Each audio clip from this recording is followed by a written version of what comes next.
Kumusta mga kaboxing? This is Boy Kalawang TV. So sa kakapasok lang po na balita, ang laban ng Gervonta Tank Davis versus Lamont Rhodes Jr.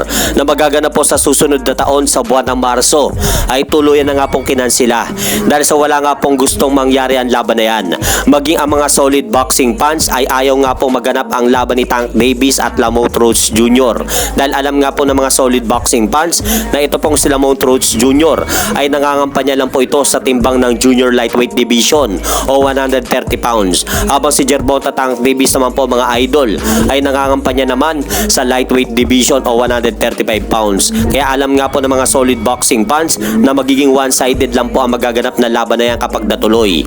At sa kabilang balita naman, ayon po dito sa inilabas sa balita ng Bad Left Hook, ang laban ng Teofimo Lopez versus IBF World Junior Welterweight Champion Subriel Matias ay finalized na po sa darating na Marso 15 sa susunod na taon. Dahil kung matatandaan po natin mga idol, nagpadala po ng kontrata itong si WBO World Junior Welterweight Champion Teofimo Lopez dito kay IBF World Welterweight Champion Jaron Boots Ennis. Subalit mukhang nainip na nga po kakaantay itong si Teofimo Lopez dito kay Jaron Boots Ennis dahil hindi pa po sumasagot sa ipinadalang kontrata ng laban ni Teofimo Lopez. Kaya ito na lang po ang tinarget ng kampo ni WBO Junior Welterweight Champion Teofimo Lopez ang makipag-unify ng titulo dito sa kanyang kapwa-kampiyon sa kanilang dibisyon na si Subriel Matias.